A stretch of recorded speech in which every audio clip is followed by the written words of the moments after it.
C'est le temps d'insérer tous les tubes et de se croiser les doigts. Mise à feu. Qu'est-ce qu'on a sur cette plaquette Hewlett Packard? Eh bien, je vous donne en mille le condensateur électrolytique. Bédouilleur, salut! Dans la vidéo précédente du processus de restauration d'une radio antique Silvertone R301, j'ai fait l'essai du bloc d'alimentation à haute tension. Le tout semblait en bon état de marche. Donc, je peux maintenant procéder à l'insertion de tous les tubes à vide et faire la mise en marche du châssis. Je suis très fébrile. Alors, allons-y! Alors, j'ai posé tous les tubes à vide. C'est assez énervant de penser que je vais mettre l'alimentation dessus. On va y aller évidemment tranquillement. Et puis, je vais le tourner de côté pour qu'on puisse quand même voir s'il y a quoi que ce soit qui se passe en dessous. Et on va y aller très graduellement. Alors, je me positionne et je me connecte. Bon, eh bien, le moment de vérité. J'ai inséré tous les tubes. On y va. Je ne peux pas le mettre sur le côté parce qu'il y a deux connexions. Le haut-parleur et l'alimentation. Donc, je ne peux plus asseoir le châssis sur cette face. Ça fait qu'on le met à l'envers pour quelques minutes, il n'y a pas de problème. De toute façon, on va y aller très graduellement. Ce que j'aimerais, avant tout, c'est entendre un bruit de fond qui sortirait du haut-parleur. Donc ça serait très encourageant. Et donc, on prie pour qu'il n'y ait pas de fumée. Bon, ça devrait bien aller. On va monter graduellement la tension. CA. Alors, on y va. Alors, j'ai monté à 30 volts. Voilà. Alors, on a notre tension. CC de plaque qui monte tranquillement.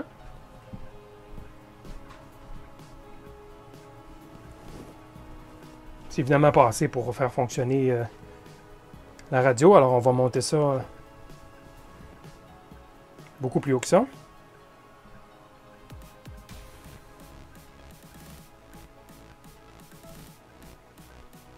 Là, je suis rendu à 40 volts sur le bloc d'alimentation. J'ai quoi? 90 volts. Toujours rien.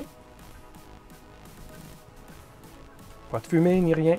Alors je monte un autre 10. 50.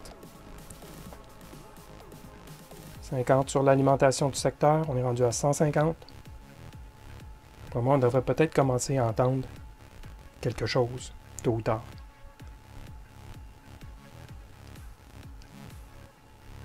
Non, toujours pas. Alors je monte. 60 volts. Vous voyez comme la tension a chuté. Le tube commence à avoir de la conduction. Et c'est ce qui se produit. La tension de plaque baisse. Alors je le monte d'un autre incrément. 70 volts. Sur le secteur. Ah bien oui. Absolument. Écoutez-moi ça.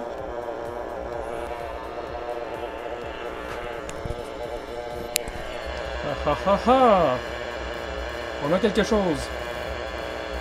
C'est pas merveilleux ça? Mon radio qui prend vie. N'est-ce pas merveilleux? On a un bruit de fond. Excellent. Je sais même pas sur quelle bande qu'on est.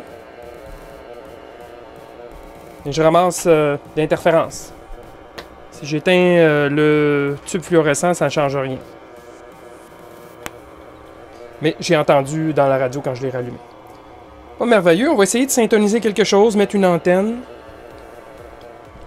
Évidemment, je fonctionne à une tension plus basse que ça devrait être normalement.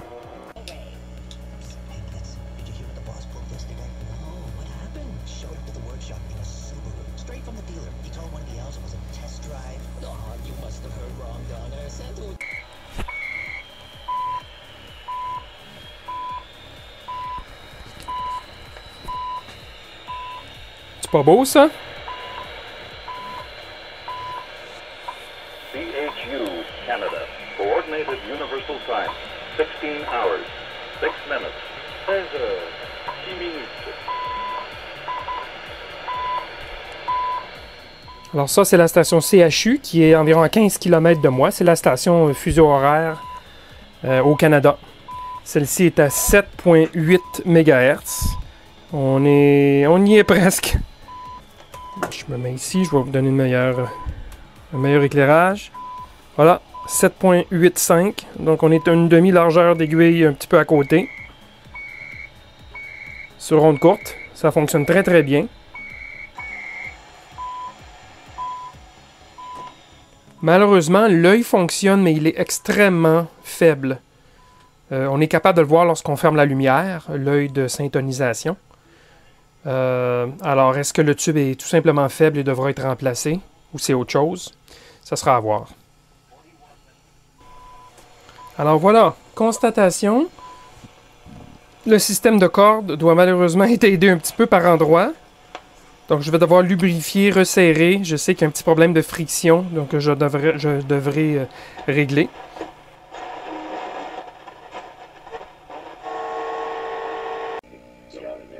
Alors on constate sur la bande EMA, et seulement sur la bande EMA, qu'il y a un grondement de 60 Hz, donc du secteur, sur l'audio, et seulement lorsqu'on est syntonisé sur une station. Lorsqu'on est entre les stations, on ne l'entend pas. Alors, je vous le fais entendre. The default downloads location, which is usually under C users, your username and then downloads. There's enough. You can always ask you where. Click on something and you save as, or it's a download link. Pops up and says you got to save it somewhere, so that you'll always know. Alors, on va voir. C'est peut-être juste l'antenne qui ramasse trop de bruit ambiant ici.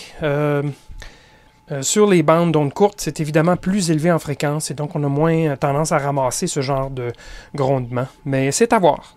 Les grands pays pollueurs, maîtres de l'industrie mondiale, doivent nécessairement comprendre que la révolution climatique ne se fera jamais dans les beaux discours ni dans les bonnes intentions sans effet. Tout sera au...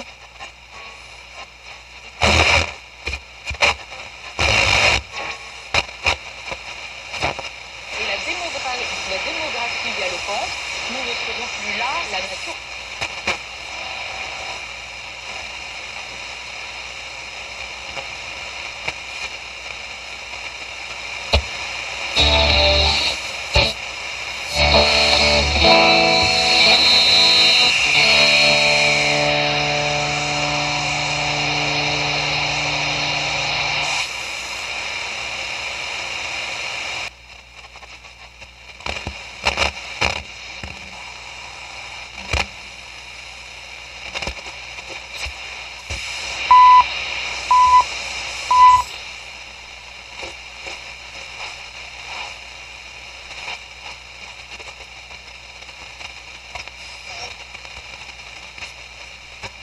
Get a breakthrough in this today.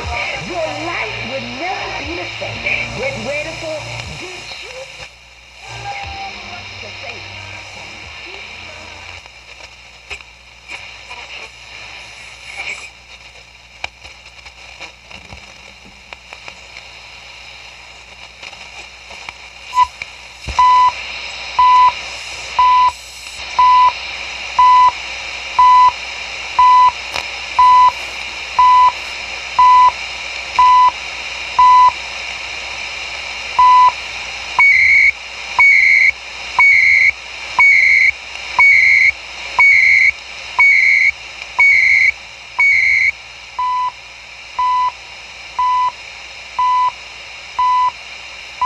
CHU Canada, temps universel coordonné, 20h33 minutes. 20 hours, 33 minutes. Voilà, je suis très heureux du dénouement de la mise en marche. Vous avez dû remarquer que j'ai remplacé les 3 ampoules du cadran à l'avant, des ampoules à baïonnette GE type numéro 44. Par chance, j'en avais en stock. Des fois, c'est bon de se rappeler qu'on a des vieilles choses de cacher à quelque part. Il reste encore quelques petites choses à régler avant de considérer cette mise à niveau électronique comme complétée. Comme par exemple, il faut éliminer le glissement du bouton de syntonisation. Il y a aussi ce grondement de secteur perceptible sur les stations de la bande EMA. Et en plus, il y a l'œil magique qui est faible. Je dois investiguer ça. Je devrais aussi nettoyer les contacts du condensateur de syntonisation, car j'ai remarqué qu'il générait un bruit quand je syntonisais rapidement la bande. Enfin, je voudrais faire un alignement complet des circuits de la radio. Il y aura donc du matériel pour une autre vidéo. D'ici là, je vous invite à me faire part de vos commentaires ou vos questions reliées à cette vidéo ou à l'électronique en général. Merci et à la prochaine!